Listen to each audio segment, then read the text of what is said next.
All right. So welcome everybody. Excited to have you all here. Again, if you're able to rename yourself in the Zoom, it's like if you hover over your name in the participant area, you'll see there's a more drop down and then you can click rename to get it to your actual name. That'd be great. I'm super excited to be here today. If you're not familiar with me, my name is Rajiv Nathan, aka RajNATION, founder and chief pitch artist at Startup Hypeman. I'll kind of share more about my background in a little bit, but I want to also welcome Shruti here, or I guess Shruti, you should be welcoming me because this is Wingman's doing, bringing me on your stage, which I am very appreciative of. But maybe we can kick off with a little bit of background on yourself and Wingman. Awesome. Yeah, thanks, Rajiv, for hosting yourself on the webinar. So I'm I'm the founder of Wingman. We've been working with Rajiv for I think a couple of years now. We've known each other, and it's been great. I've learned a lot from Rajiv, and his frameworks are always fun. And I'm super excited to be hosting this. Great. Yeah, it's been awesome to, I think, last year we did a webinar on like different demo call stats, which had a ton of people, and that was super fun. So yeah, I'm excited to get back in the saddle with you, as they say, and hopefully more to come after this as well.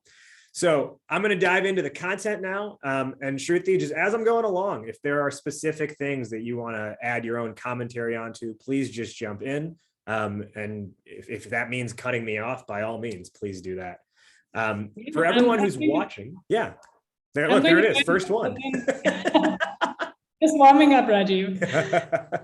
I'm going to represent the audience here, and like I have a bunch of my questions and mistakes that I made, when I was kind of first learning to be a salesperson and do demos. Yeah. And I'm going to kind of, wear that hat today and ask you a bunch of annoying questions, and yeah, hopefully that helps everybody else. Right on, cool. Playing the role of your past self, that works for me. For everyone who's watching, just a couple housekeeping items before we get started. There's a Q&A button at the bottom of your Zoom screen. That is the area, if you press that button, that's the area to ask questions that you have. If you put your question in the chat, it might get lost in the stream of consciousness there. So put questions there. And then for sure, if you've got some commentary along the way, of course, use the chat. I'll have some things I want you to use the chat for as well as we get going. So just keep that in mind, use the Q&A button for questions. The one thing I do want to say is if you have a question and you put it in that Q&A section, please, please, please do your best to phrase it in a way that would be applicable to everyone. And what I mean by that is a lot of times when I'll do these workshops, someone will ask a question like, so what would you do if you were specifically selling IT software to the greater Pacific Northwest, but companies that are between 25 and 72 people? What would you do in that situation? And I'm like, come on, like, clearly that's a question only for your unique scenario, which I don't even know what the answer to that would be. So try to phrase it in a way where it has broad applicability to not just yourself, but to everyone else so that everyone can learn as well. Okay, with that said, let's go ahead and dive in. This is demo calls that don't suck. Confirmation, first off. Whoops, hang on, wait, let me redo this. Can you see my screen? Yes? Yes. Perfect. Can you still see my screen, or is there a gray box in the way of the slide? There is a gray box. I don't know why that happens. Okay, all right, not a problem. I'm just gonna move this over, and now you should still be able to see the screen, and we'll make it full screen as well. Cool? I think we're good. All right, excellent. I've got everything Zoom related over on my right screen and everything presentation related over here. All right, welcome friends, welcome friends. This is Demo Calls That Don't Suck. I am super happy to be here alongside Shruti and Wingman, and I want to just dive straight to it, okay? Why do most demos suck? Well, the reality is most demos are way, way, way too product oriented. And because they're product oriented, they do not deliver a unique and compelling message. And when you don't deliver a unique and compelling message, expectations get mismanaged, and therefore the entire call lacks direction. And that's what happens in the vast majority of demos. And I think a big challenge is that we think of them through the lens of product demo. And I'll show you in a few minutes why that's the wrong way to look at it. And when this is happening, when we're too product oriented, when we don't deliver that message, and when expectations are mismanaged, guess what? It makes your buyers obsess over features and price.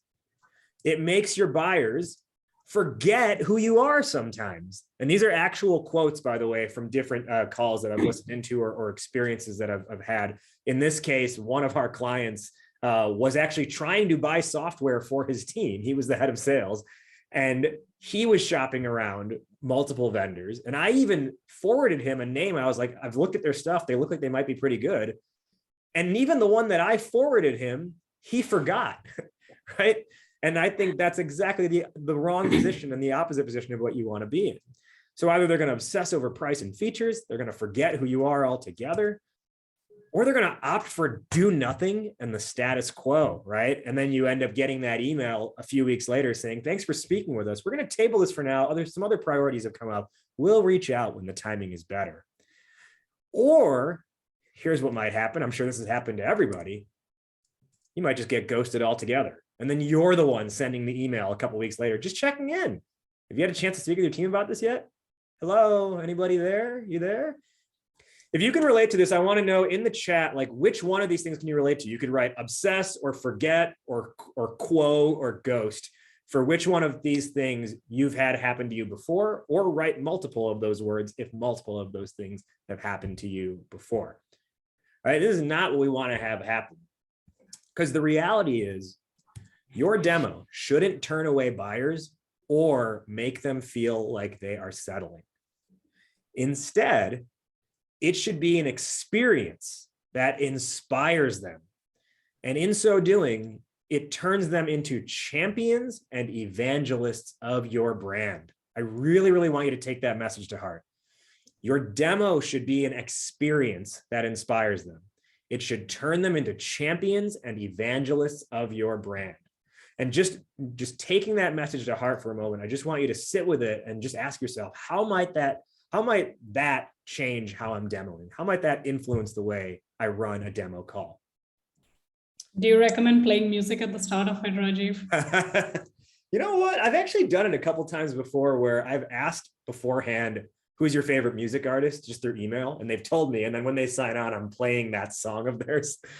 So I'm not opposed to it if you want to run it. If you're good at managing like share audio with getting them on the call, all that stuff, right? So if you can pull it off, go for it. And if it's a webinar, I think you got to start it with music, just so there's not, awkward 4 minutes of silence as people are signing in.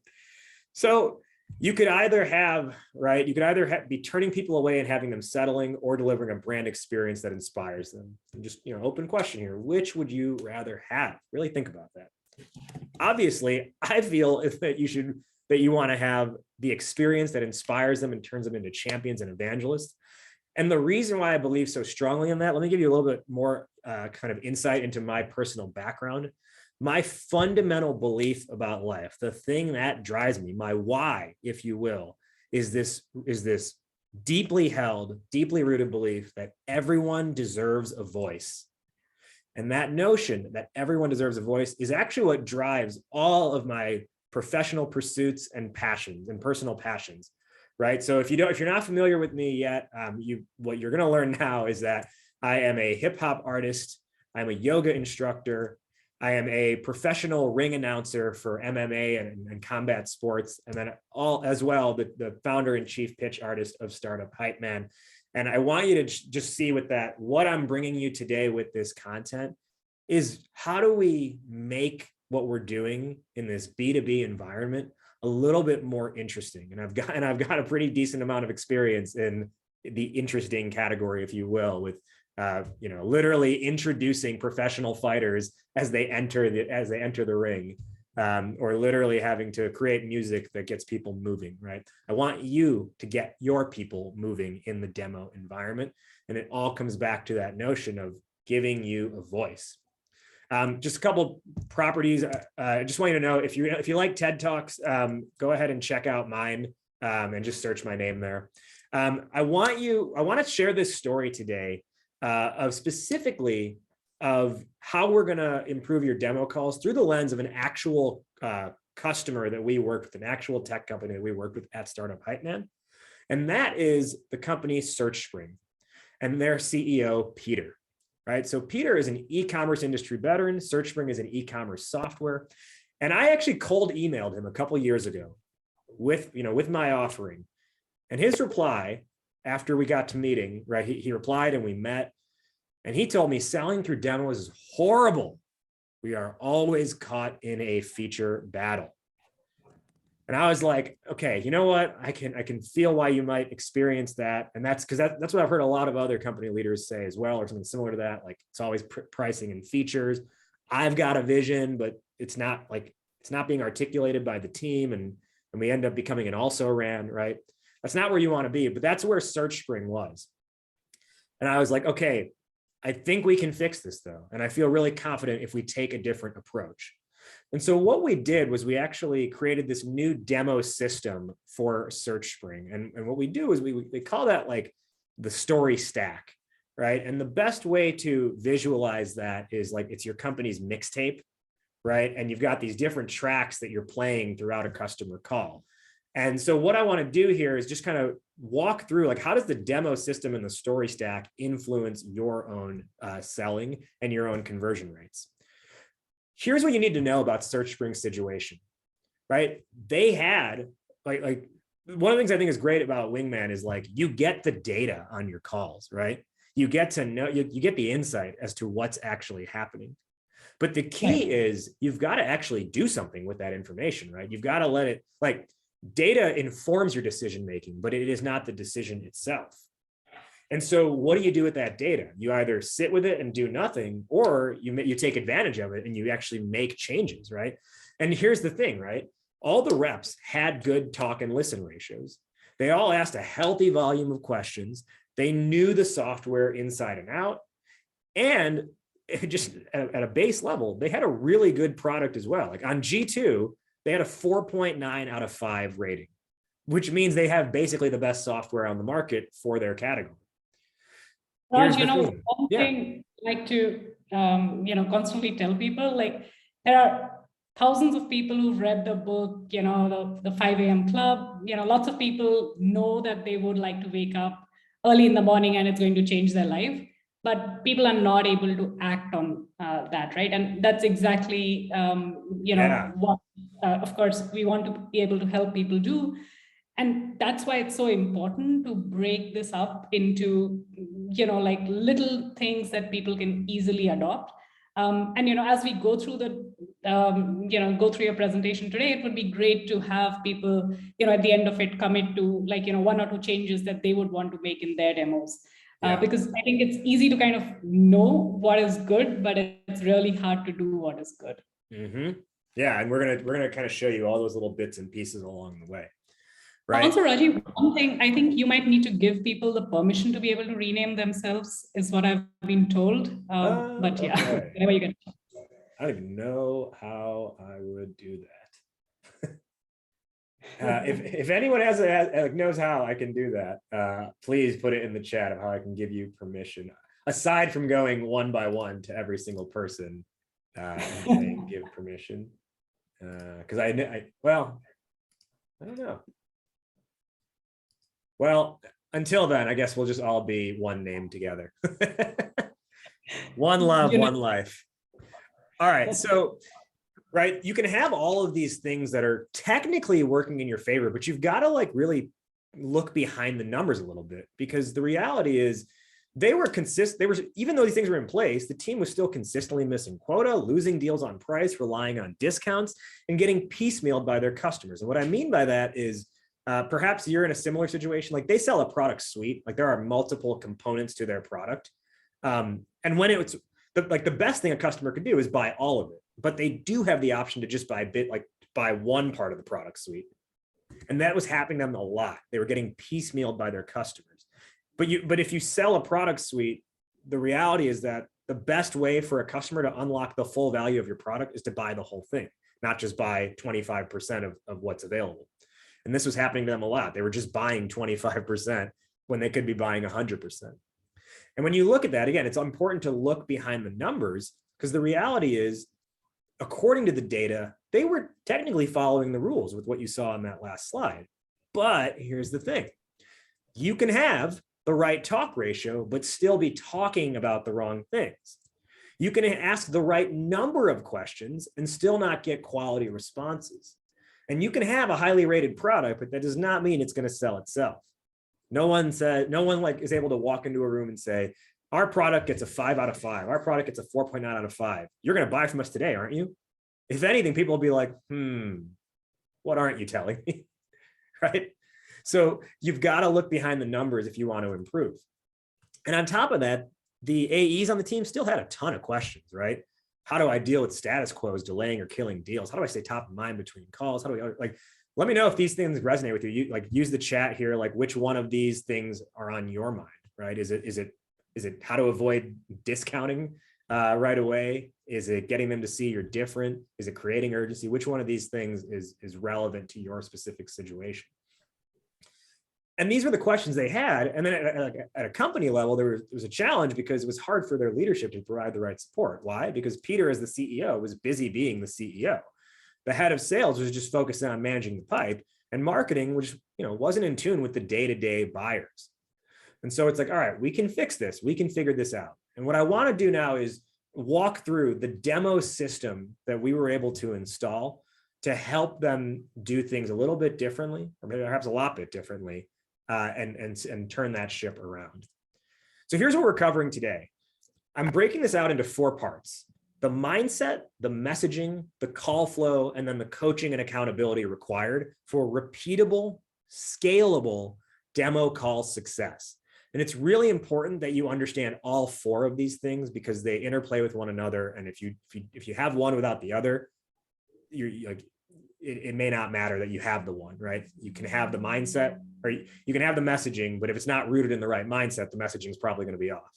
You can have the right call flow, but if the messaging isn't there, the call flow is not going to matter so much. And I want you to stick around to the end, because we've got a cool bonus for you. Like we mentioned, if you saw some of the ads for this, we've got a cool giveaway or a cool takeaway item for you we're going to send out after this. But also at the end of this, we're going to pick one person who's on at the end of this to get a free 1-year subscription to Masterclass. So I want you to stick around to the end of this. You can get your subscription to Masterclass. If you're here at the end, we might pick you. The key is we're going to need to know what your actual name is, though, when we do the. But how about that? Nothing could be more random selection than basically just blind names out of the gate, and then.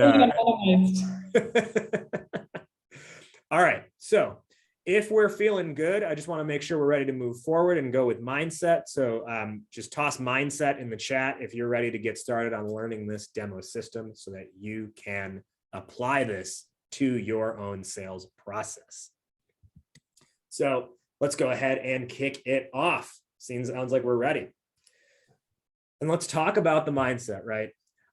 What I want you to understand fundamentally is that you need to stop thinking like an executive. I saw a couple people on here were CEO, right? Or co-founders. If you're the CEO or co-founder, stop thinking like the chief executive. If you are the account executive, stop thinking like the account executive. If you're an SDR, stop thinking like an SDR, right? Stop thinking business. Why? Because it creates boring as hell demo calls, or it really helps influence boring demo calls.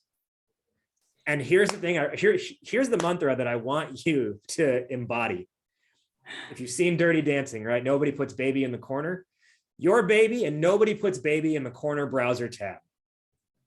That's what I want you to tell yourself every time. Nobody puts baby in the corner browser tab, because I'll tell you, there's a lot of demos that happen where you think they're hanging on with you, but really they've actually tucked you into a different window while they respond to Slack messages. And then they like politely nod along the way, making it seem like they're really invested, but they're not.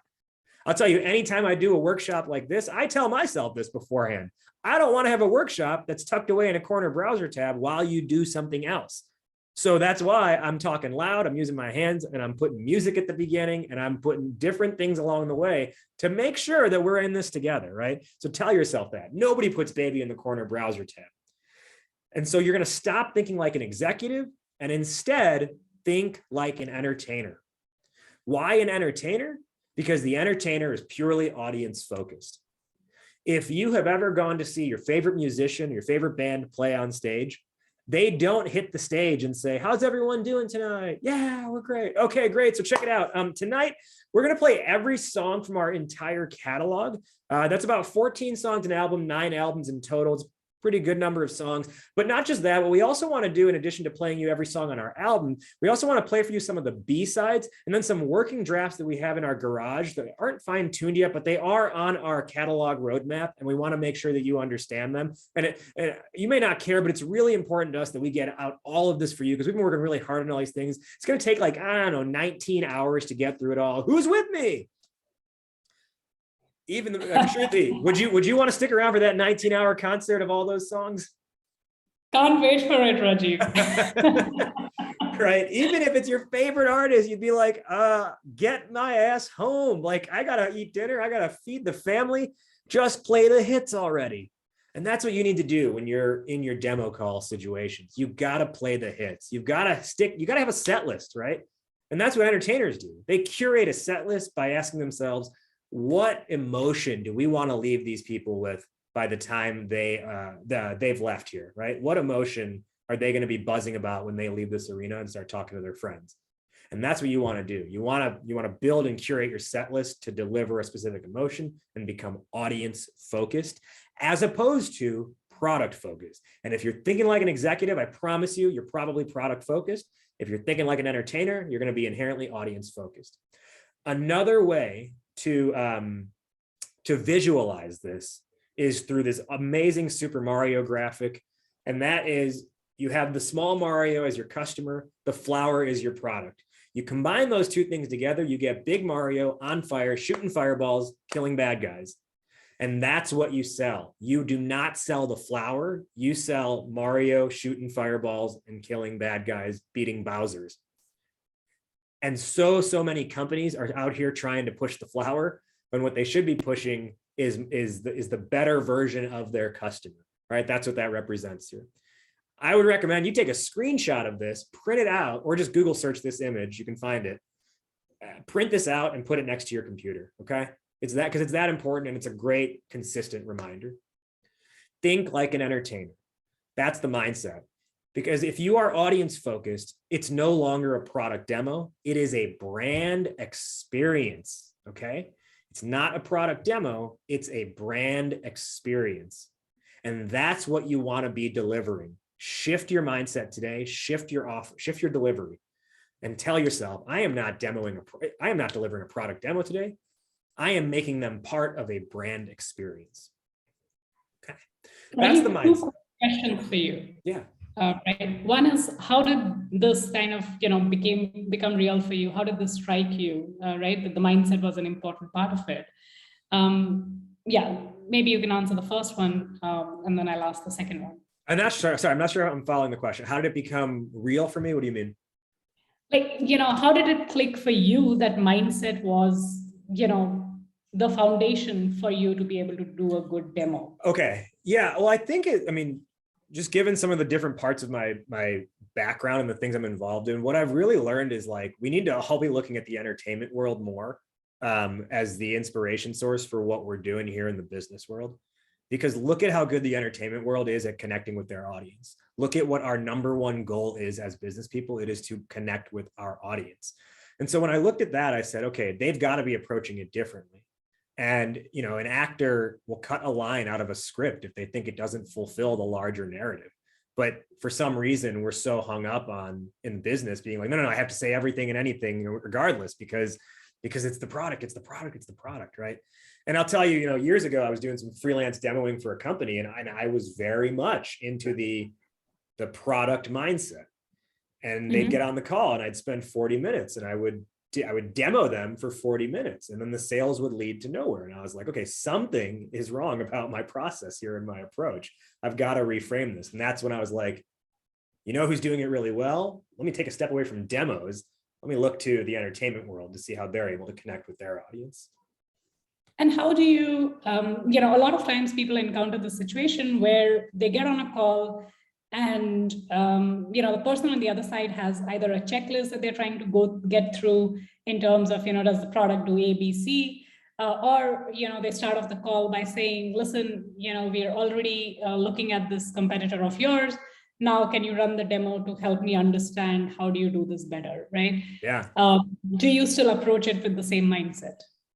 Potentially. So you've got to identify kind of what kind of customer you're talking to first. And typically every company has 3 types of customers. There is the I already get it customer, the I've been burned by someone else, by your competitor customer, and the guide me customer. The guide me customer for sure needs help along the way in this kind of format. But I'll tell you, even the other 2, it's worth trying to take a step back with them and say, okay, hey, I appreciate where you're at. Would you mind just taking a step back for a moment? Because I just want to make sure that we can both be on the same page. Or you could ask, are you open to a different perspective on this? And as long as they say yes to that, then you can kind of walk it back, because now you have an opportunity to get across your point and your story, not just essentially be an order taker or just fulfilling answers, right? But you've got to kind of identify in that moment, would they benefit from taking that step back with you, or are they, again, at such an advanced stage that they're literally like, can you meet this price? Right. And you're like, yeah. But even then I'd be like, just ask yourself, is that a customer that you want or not? If they're going to be like, hey, we already know what we want, but give it to us for $5,000 less. Maybe you don't actually want that customer. Okay. Yeah, that's a good point. Thanks, Rajiv. Yeah. Thank you for asking that. So that's the mindset. Let's go now to the next part, which is the messaging. Go ahead and toss in the chat if you're ready for that. Type messaging in the chat if you're ready to advance and if you feel good about understanding that mindset. All right, I see messaging in the chat. Perfect. Let's go ahead and advance. All right, so your messaging. I want to know this right now. It's a rhetorical question, right? So I want everyone I want you to close your eyes, and you can say it on your side, like out loud to your own computer. Your microphone's muted anyways, so I'm not going to hear it. Or you can just say it in your own head. How do you answer the question? What does your company do? And I'm just going to pause here for a few seconds while you think about that answer. What does your company do? You know what's interesting? The average response to a question like that, particularly from salespeople, is something like, we're an award-winning AI-powered platform specializing in load delivery throughout the entire product lifecycle. We've worked with top brands across multiple industries with an average 50% increase in delivery and are backed by the same investors who funded Pinterest, Peloton, and Puppylingo, like Duolingo, but for puppies, right? It's something that is so jargony, it's so loaded, it's filled with a lot of words that sound like they mean something, but it's really hard to decipher what that actually means. And perhaps that's similar to what you were saying to yourself just now. Or conversely, maybe you were just doing like a quick one line, we do this, right? Or we help with this. Loading it like this is too much. And even just saying we help with this is not enough, okay? I want you to understand that your demo call needs to have an elevator pitch as part of it, because that's gonna help them best understand the value you can deliver in about 30 to 60 seconds. It's gonna say more than just not enough, but it's gonna say just enough without overwhelming them, in a way that invites them to want to learn even more about what you can do for them. And so the elevator pitch formula that I'm about to show you, and then later on I'll show you how and when you insert it into your demo call. The formula is what I call que pasa, okay? Que pasa. If you know Spanish, then you know that que pasa means what's up or what's happening in Spanish. And your que pasa elevator pitch means you are going to deliver it by delivering the problem, your approach, your solution, and finally a call to action. Problem, approach, solution, action. Problem, approach, solution, action. Problem, approach, solution, action. Que pasa. This format of speaking, of delivering your company's elevator pitch, provides context and frame of reference up front, but most importantly, it leads with empathy. You're able to say, I understand where things are today. I get it. I get that's a challenge. That sucks. It's totally relatable. It shouldn't have to be that way. Here's what we do about it. And you're essentially giving that teaser trailer. Think of the demo call overall, or the demo, as your movie. Your elevator pitch is your movie trailer, right? Can you give just enough that gets them to say, I want to buy a ticket to this movie? And buying the ticket is looking forward to that demo, is buying from you, is working with you, right? Problem, approach, solution, action. This formula is designed so that you can inherently deliver your value in 30 to 60 seconds. Okay, so that, and the thing that's so critical about this, and I mentioned, I'll show you in a couple minutes how this slots in, how and when this slots into your call. But I also want you to understand that this formula, whenever we work with companies, we start here with this formula because it actually is the foundation for all of your messaging throughout your call, but then also, in your top funnel later on, like your pasa pitch is like the bedrock of your entire company's like messaging ethos. So it's that important that you get this part right. So that's the messaging, that's the foundation. And you'll also find too, like if you use a presentation, like this is the foundation for building a healthy presentation. So now I want to show you how this and other things come together in the actual call flow. So let's go ahead and advance to part 3 now of the demo system, is the call flow. I think just on the messaging piece, like what you're saying, and that's really important, and I think people miss out on, is that messaging has to be consistent across, your company, your marketing team, your sales team, because that's kind of your consistent narrative around, hey, this is what we think the problem is, and this is what that whole stages are. But do you find it hard to get like marketing and sales and the exec team all aligned on the same messaging, or do you think all of them kind of operating at different levels? Yes, it is hard, but yes, it is achievable to get everyone on the same page. I think, it's funny, I was actually literally right before this webinar, I was on I was doing my own discovery call with a potential client for Startup Hypeman. And what I was telling that company was, I think to be honest, I think the real challenge is that most companies are approaching this backwards, and they are starting with marketing for their message, but what they really should be doing is starting with sales, right? If you figure out the sales message first, everything else should actually extrapolate from that, or be a manifestation of what the sales message is, because the sales message is like, that's when you're in that live one-to-one setting with a potential customer. And that's where you're actually going to have the words and the phrasing of how you would actually say it. There's a company I worked with a few years ago, and they were like, oh yeah, so this agency created us for this, recently, but it's been really hard to get the team to adopt it. And I looked at it and I was like, well, no shit. Sorry for cursing. But I was like, no duh, because they said your team needs to start telling people we galvanize the employee spirit and get them to band behind the company culture. I mean, who on earth is going to actually say that in a conversation, right? So you figure out that conversation version, you figure out what does it mean to actually talk with this message, and then from there you can work your way backwards into what does it mean for marketing, right? And that's how you get that alignment. Yeah, that makes a lot of sense. But yeah, I think very often messaging comes from marketing, and sales feels either that they don't have control over deciding it, or they feel that, they are not kind of the owners of the words. So let's talk about now how you install this messaging and this mindset and everything into an actual call. So go ahead and write call flow in the chat if you're feeling good about moving forward here. And again, if you have your own questions, please just drop them in the Zoom Q&A section. I will either answer them in real time, or I'll answer it where it makes sense. All right. So one thing I found terribly helpful is also just, going, like you said, right, it has to come from the words of the customers.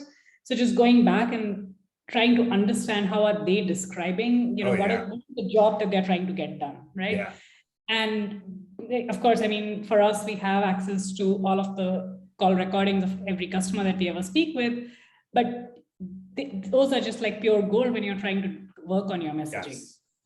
Yeah, actually, so when we work with companies and we build out that story stack, if you remember from the mixtape slide I showed before, right, the first thing on that was what we call a demo audit. And what we do is we literally go into like the Wingman call bank of recordings, and we say, all right, what are the customers actually saying? Right. And I think that's far more valuable than trying to schedule customer discovery interviews like for the purpose of market research, because they're not in their natural zone then. But if you've got a recording of someone who's on an actual like sales call, a demo call, talking to your team, that's when you're going to get the most authentic and natural sound bites from them, not something that they're not asking them to reflect back on their own experience, but them like live living that experience for your team, right? That's the best information you'll gather. So someone in the Q&A asked, do you have an example of pasa? Yeah, let me actually, I'll come back to that towards the end because I want to make sure we get through the call flow. So let's advance now into this and talk through like, what should your procedure be? Okay. First, let me just show you like how demos that suck and like usually how the call will run. Okay. It'll start with like 100 level discovery that lasts only a couple minutes, where your main question is like, oh, so like what has you interested in us today? And then from there, it'll lead to like a boring demo that's like, okay, all right, let me show you the software now. And you're just clicking through like every possible button that exists.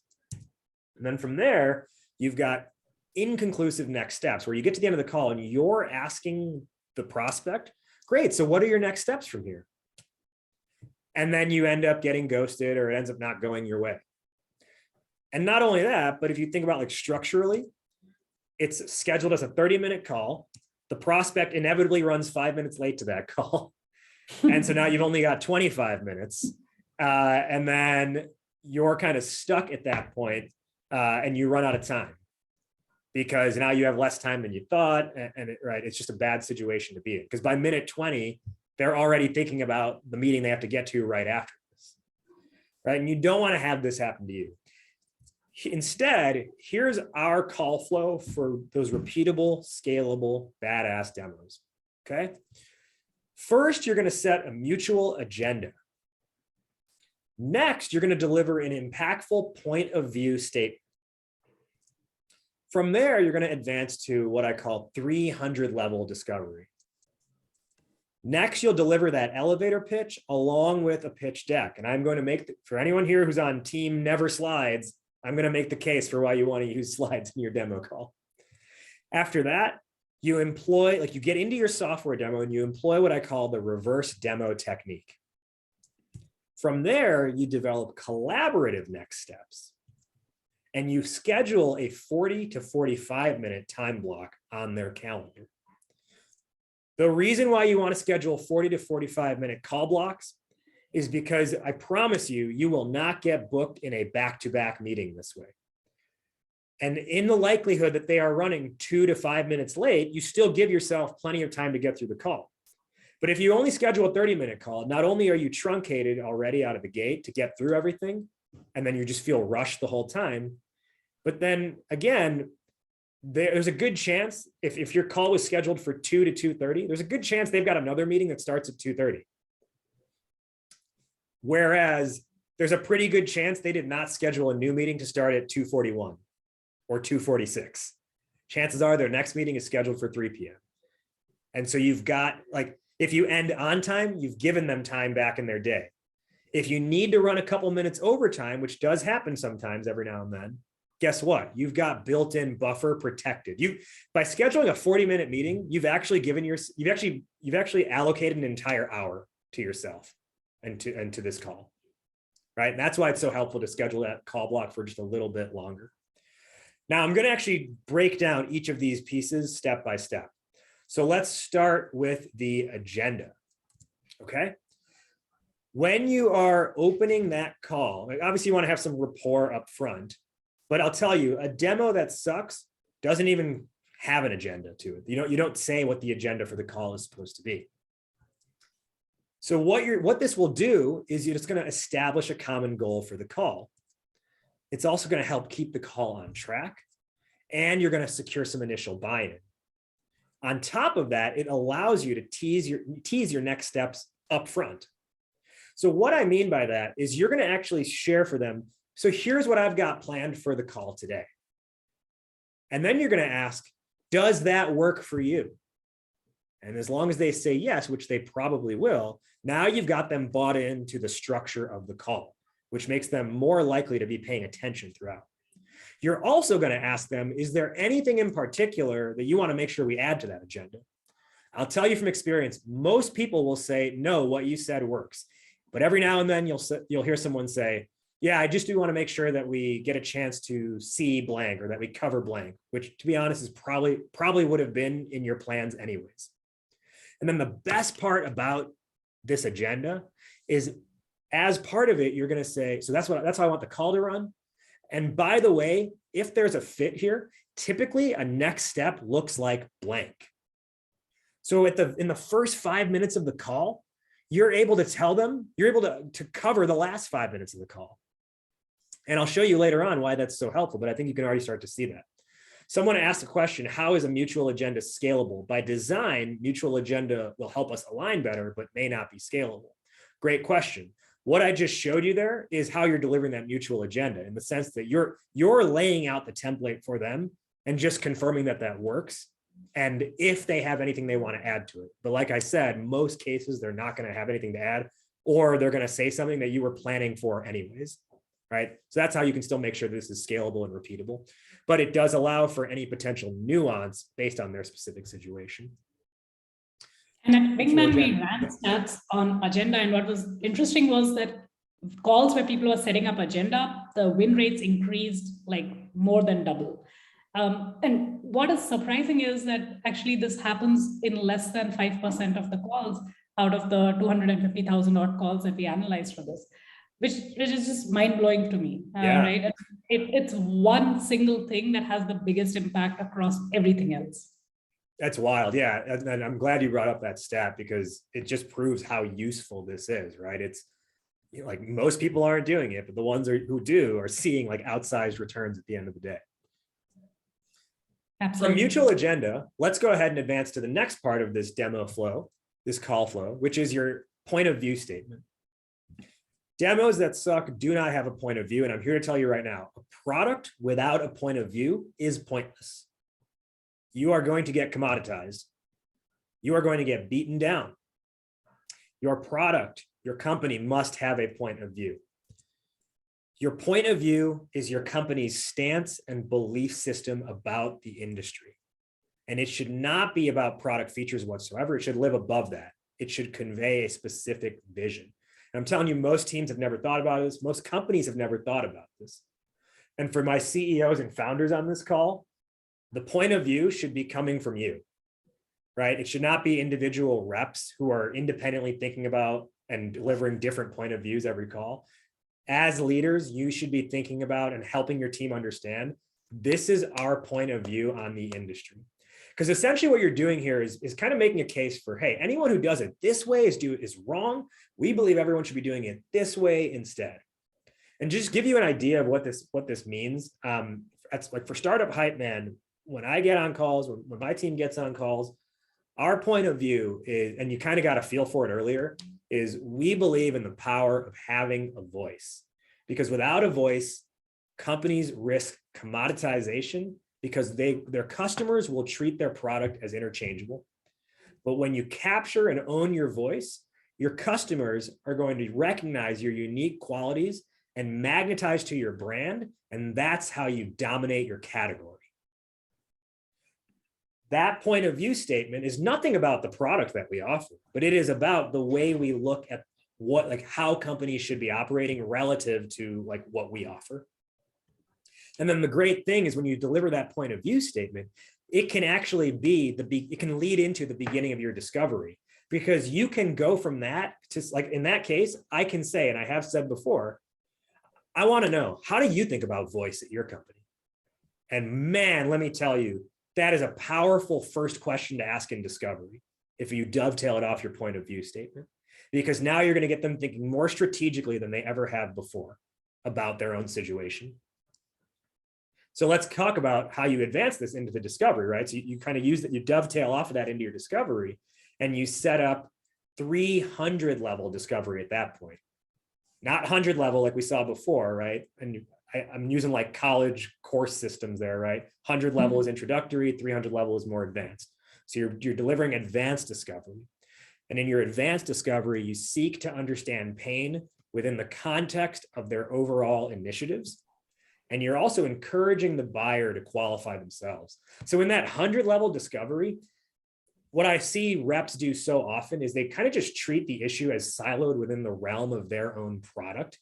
And they ask questions that focus more on why you're interested in wanting to buy from us. What also tends to happen in that 100 level discovery is you get the reps will frequently like interrupt the prospect by bragging on their product. So it's like they say, yeah, we're having this issue. Oh, our product actually does that, right? Like you cut them off because you want to talk about your product. Why? Because your mindset's off, right? Because you're being product oriented, not audience oriented. And then what ends up happening as well is because you're not asking questions the right way, you yield poor forecasting because you don't really understand their true initiative and their true timeline. Whereas with 300 level discovery, right, you're going to do these things in a different way where you're like, you don't just want to know about the silo. You want to know, how does this issue exist within the realm of all these other things the company is trying to accomplish?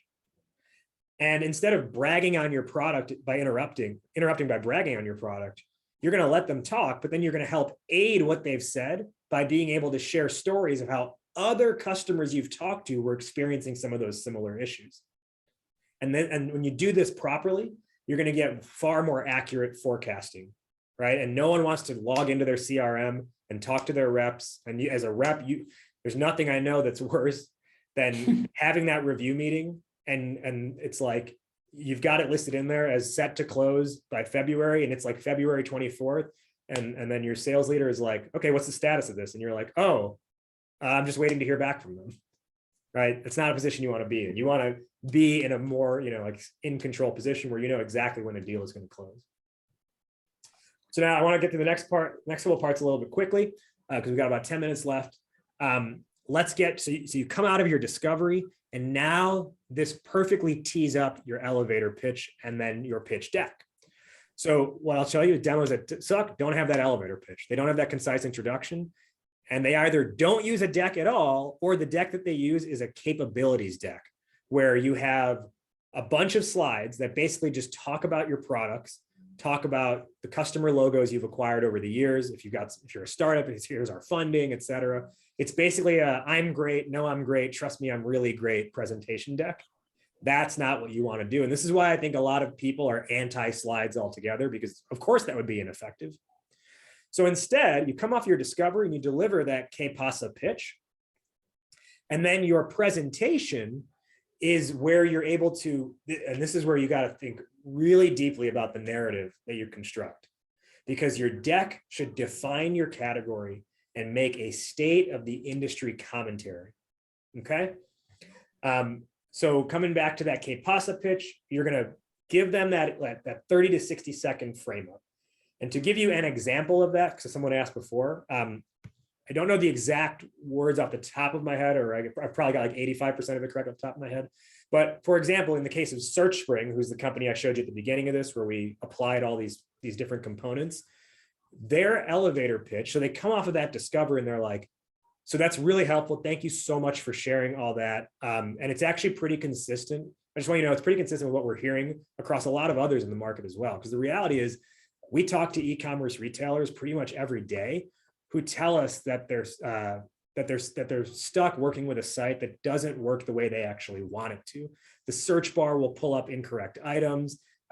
Organizing things on their site is a manual pain, and they can never get it to do what they want. And then they end up spending 10 plus hours a week just getting the site to do what it's supposed to do. And that's their problem. And then approach. Searchspring gives you total control over your site so that it looks and acts exactly the way you want without your team taking on the heavy lifting. Solution. We help you get the right product to the right shopper at the right time with the best search, merchandising, categorization, and personalization tools. So that way you're able to help your shoppers not just transact on your site, but have an experience. And you get those 10 hours back every week. Does that give you a pretty good idea of how we help? Yeah? Okay, awesome. Let me tell you a little bit more about that now. And then you go into that pitch deck. And And I what's think really helpful, yeah. one thing that you did there, right, was connecting, the problem and the solution that the company provides all the way to not just, your potential customer, but to their customer, right? Like, how does that impact the end customer for them? Yeah. Just on the problem piece, right? Like another analysis that we ran was just to see what happens if people use problem-based selling, and that also increases like win rates by 70%, right? Nice. So it's super powerful. It really helps people connect, because people don't connect with your solution. They connect with the problem that they are fixing. Yeah, great. Yeah, and that's an awesome stat, right? Yeah, problem-based selling. If you are audience focused, you will become more problem-based, right? And again, it's why it's like, why does the mindset matter? Because it's going to help you do these things way more intentionally until the point where it's automatic, right? It's inherent in your nature. And what you'll notice with that elevator pitch is it says enough without overloading them. And what their reps have experienced since they started doing that is they'll even get customers who are like, oh, no, it's really helpful you said that, because I actually didn't realize you did blank as well.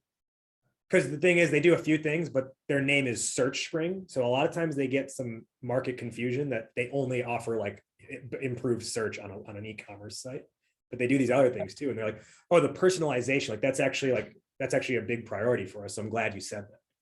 Right. So you're able to get across the right type of value. And then that goes into your pitch deck, where you're making this bigger commentary on the way the industry is moving and why that means they should be doing something about it and ultimately working with you. I have an entire separate workshop called Sales Presentations That Don't Suck, where I walk through the exact step-by-step format of how to structure your pitch deck. And maybe Shruti, another time we can even schedule doing that workshop for the Wingman crew. Yeah. Let's advance to the next part now, which is the reverse demo technique. Okay, so now you've come off the pitch deck, and now you're going to show them what the software actually is, right? You're going to pull up that screen share and go into your software. Demos that suck are the curious case of Benjamin's buttons. You're clicking on every little thing that exists. You're showing them, oh, this button does this. Here's how you set up this. Here's this, et cetera, right? And it's just overwhelming. It's 30 minutes of screen share hell. It's so feature focused, and it looks and feels complex. This is the first time they are seeing your product. It cannot feel or look complex. It should look simple and linear. The reason I put the Mario graphic on this is because I think it's one of the best ways to understand this. If you take the original Mario 1 Nintendo game, you had two options when you press start: run or jump. You literally can't do anything other than run or jump. And if you'll notice, when you launch the game, it doesn't start with, like, what you don't see on screen is Mario, Koopa, question block, flower, spike shell, right? All you see is Mario on the left side, and then this vast sort of world in front, which indicates to you, I should be moving forward. And then once you start moving forward, you see that Koopa come toward you, indicating, okay, this thing, I'm moving forward, but this thing's moving against me. So that's probably dangerous. What do I do? Button. Oh, look, I can jump. Oh, look, I can jump over it. Oh, look, I can jump on top of it.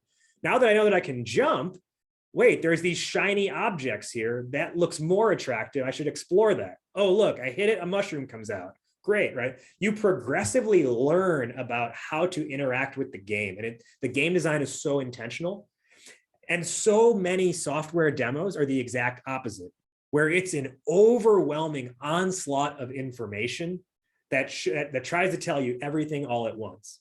So really think about, how do you simplify to that level of run and jump? Well, the way you do that is with this reverse demo technique, where you're going to intentionally leave things out and give a light walkthrough. And you're going to work backwards from the end result. And this is especially helpful if you sell a software that has like an admin user and an end user. So I saw we had somewhere, I think was it Sarah from Blueboard on here earlier. So when we worked with Blueboard a couple of years ago, what we said was, let's reframe how we demo this. And instead, and they sell into HR managers, right? Who work with their employees within the platform. And you're going to take on the persona of the employee who has just received a blue board reward and work backwards. And you're going to relive the experience of getting that reward. And then you're going to work backwards to how the HR admin would actually set it up on the back end. And if you go in that flow, end result working backwards, then what's great is you can say, hey, and guess what? On your side, it's super easy. Boom, boom, boom. You don't have to go into the full setup. Because I want you to also realize you always have in your back pocket as a potential next step the technical demo, which is the deep dive, thorough walkthrough. And but as a first time through, it can't be a technical demo. It's got to be run and jump. So that's where you deploy the reverse demo technique. And then this is going to lead into your collaborative next steps. We're going to run a couple minutes over time. I hope y'all can hang out with me. Shruti, real quick, I just want to know, are there any like stats on spending too much time in a demo versus being lighter in a demo that the Wingman has been able to pull? No, nothing of that nature. Okay. I don't know if it's even possible to pull a stat like that, but that would be cool to see in the future, like how much screen share time of a demo impacts the close rates. Yeah, that would be cool. Though I think what happens is that each product is different. And so, sometimes people are required to do longer demos, but I completely agree that as a percentage, there's probably like a sweet spot. Yeah. Yeah, you only want to spend a couple minutes in your software, like 5, maybe 10 minutes, right? Just give them like a taste. Don't give them the entire meal all up front. So you come off of this, and then you're able to set those collaborative next steps. Demos that suck will expect the buyer to tell you your own process, right? How many times you got to the end of the call and you said, okay, great. So what are your next steps from here? Like you asked that to your buyer. But come on, right? Like, don't do that. It's too open-ended. And you're asking them to tell you in this moment, what's everything that's involved in getting a purchase decision, which to be honest, they probably haven't even thought through all that yet. And they are likely to say, well, we're going to need to talk internally and we'll get back to you. How many of you have heard that before? We got to talk internally and we'll get back to you. And then you're just left in this waiting for an answer purgatory hell. So that's like what you don't want to have happen. Instead, you want to assume some control here, right? And you want to pave the path for them moving forward. So what that means is you're going to be like, great.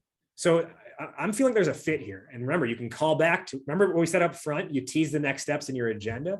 So you remember how earlier we said, if there's a fit, typically a next step looks like blank. Yeah, I'm feeling a fit. Are you as well? Great. Okay, great. Let's go ahead and map that out now. And then you plan that next step with them, but then you also say, and just so you're aware, after that, typically, here's how customers buy from us. And then you say, there's this step and this step, whatever steps are required. And then you're going to ask them, how does that align with how you typically buy a product?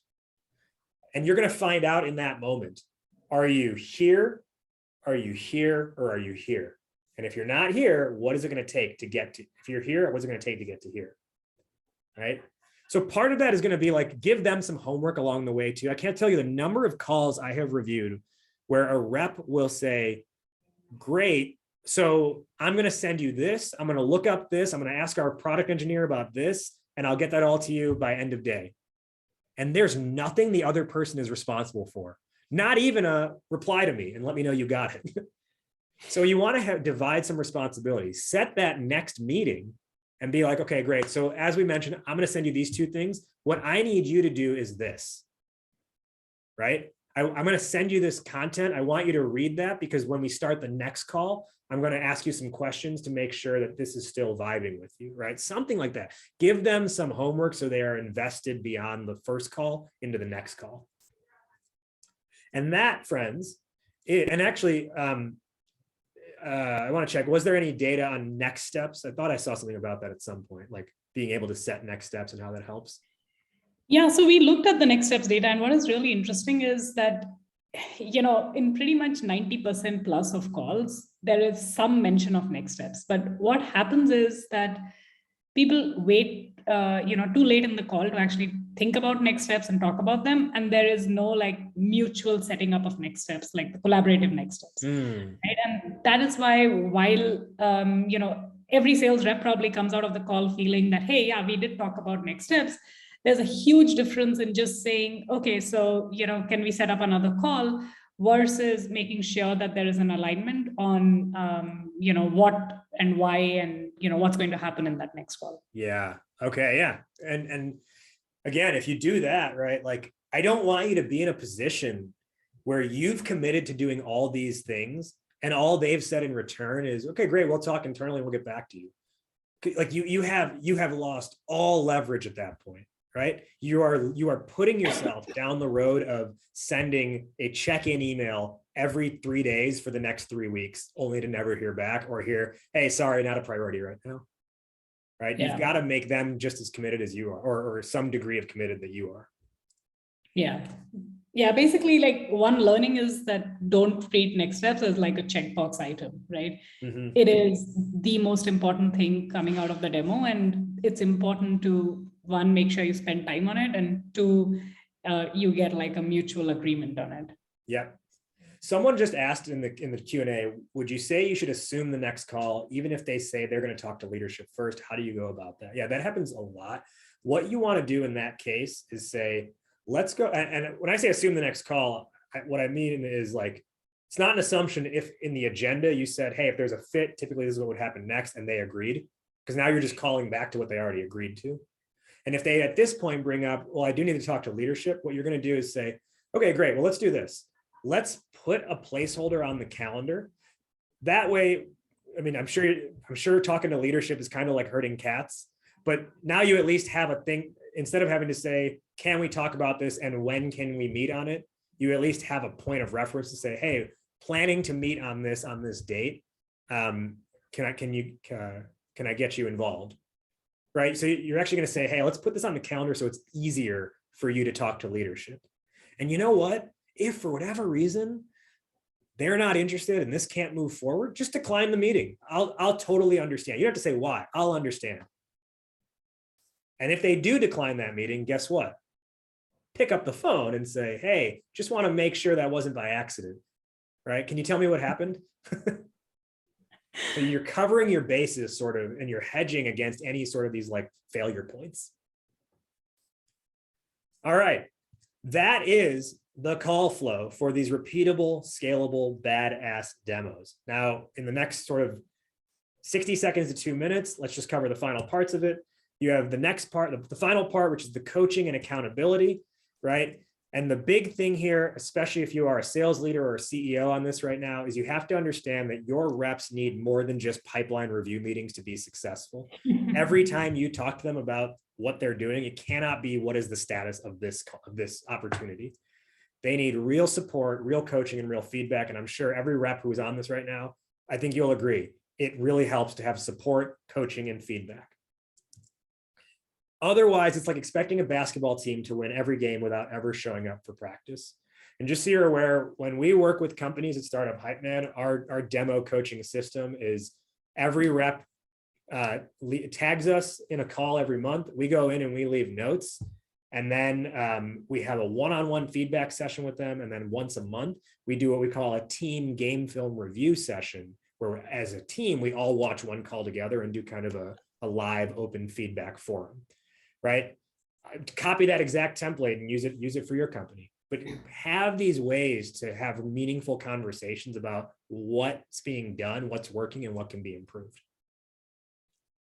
Yeah, I think that's like one thing that people don't realize is that coaching is important, not just for improving the performance of people who might not be doing so well, but also for retaining your top talent, because sales can be so repetitive. Like beyond a point, people feel, oh, this is it. I've done, I've reached the top. Now there's nothing else for me to learn here. Let me switch to the next job. And that can be such a waste because, it takes so long to onboard a good rep. Yeah. Yeah. And what's funny too is like, so Sarah from Blueboard is on this call, and I mentioned, we worked with Blueboard a couple of years ago, and Brittany on Blueboard's team, who's just like a rock star account executive, like she crushes it every quarter, but she's also the hungriest for coaching and feedback because she always wants to be on top of her game, right? And that's right. Even if your rep is doing well, don't think that means they don't need or want coaching. Oftentimes the best people want to continuously find ways to keep getting better. Yep. So then that, everyone, is that system for your demos that don't suck. It's all four things. It's the mindset, it's the messaging, it's the call flow, and it's the coaching and accountability, right? You've got to have all four of these things running in sync to make sure that your demos don't suck, and to make sure you can do this on a scalable, repeatable basis. Because when you do this, it is going to make your product demo a brand experience. I'm going to repeat this. It's going to make it not a product demo, but a brand experience, turning your buyers into champions who evangelize your cause, which positions you and your company as a category leader. And I want to stress that, because they should be looking at your company as not another one, but the only one. Right? One of our company values at Startup Hypeman, we just went through a core values exercise recently. And one of the things that I said is a company value is, we don't strive to be the best, we strive to be the only. Best automatically means you're getting compared to something else. Only means you stand alone and people gravitate towards you. So don't strive to be the best, strive to be the only. And when your demo call doesn't suck, does this actually work? Well, I mentioned Britt just a minute ago from Blueboard, and here was what she said. She was like, oh my gosh, our SDR who was shadowing the call said, you effing murdered it. One of the best demos I've ever seen, definitely top 10 of all time. And you can be like Brittany, or you could be like William at Engagely, who's like, hey, I just closed out the quarter at 140% to goal, and it was a true mid-market level goal too. And what about Peter and Searchspring? Because remember, this whole thing was based off of their initial problem, right? He told me selling through demos is horrible. We're always caught in a future battle. Well, what changed for them? Well, they had results like Steven doing 3 straight months of 105%, 195%, and 200%. His worst month was 105%. Or Deontay, who switched over from SDR to AE and was able to get trained up on this system. And in his second month, did 149% of his quota. Or their head of sales, Travis, who said, hey, by the way, not sure if you heard yet, but we just had a new record MRR month, right? These are the types of results your company can get. And Peter himself, I want to share this with you real quick. Peter himself said he bet his team that if they could hit their quota, someone asked, hey, if we hit our quota, will you take a pie to the face? And guess what happened? He ate his own words. Their board of directors set a very high quota. He said, sure, if you do that, I'll take a pie to the face. And he took it to the face, let me tell you. And that's what can happen for you too. You can be taking pies to face in the best way possible because you are crushing it. And I'll tell you, the companies that we've worked with start crushing it. So if this is something that you want to work on, I'm happy to have a conversation with you. But at the very least, please take these words to heart today. Some final takeaway items I have for you. This is brand new, never before seen. We just finally created it, and it is the official Startup Hypeman demo call scorecard. And I think you're going to like the theme of that, right? We talked about the simplicity of run and jump. This is what it looks like. So in a follow-up email, you're going to get this demo call scorecard sent to you. And then we'll also send out the recording as well. And then we also said for today, one lucky winner is going to get that 1-year subscription to masterclass. So what I need, so this is going to be a little bit difficult because it's everyone's got the same name here. So actual Naren, what I need you to do is pick someone, and then they've got to like reveal their actual name. I wonder, so maybe you just, I'm trying to figure out how you'll do that with everyone having the same name right now, but let's go ahead and figure out who that person is. And then in a follow-up, in a totally separate email, I will get you that the information to redeem your 1-year masterclass subscription. You might just have to do a lucky draw. Click on participants in the Zoom. You know what? Maybe what we should do. Okay, click on participants in the Zoom meeting control bar. Okay. At the bottom of the participants panel, click more. The issue is I don't have a more button. I just have it for individual people. So maybe we'll figure that out in post-production because I think we can see who's sticking around until the end of the call, right? So we'll get that out to one lucky winner. Just last thing, here's my contact information. Again, please hit me up, but I'll be following up with an email with the recording and the scorecard as well. And I really want you to, again, take this to heart. You should not be delivering product demos. You should be creating brand experiences. Shruti, any final words on your end? Yeah, I think one thing that I learned, as a founder doing sales early on was the way to win is to detach yourself from the sales outcomes, because that's what gives you real power to, stick true to the process that you've just walked us through, right? It also allows you to disqualify people and be more efficient with your own time, while coming across to your people as an expert and not just as a salesperson. Mm-hmm. All of those things are true. Here's what I'm going to do real quick. I just randomly selected someone in the attendee list, and it says I can chat them directly.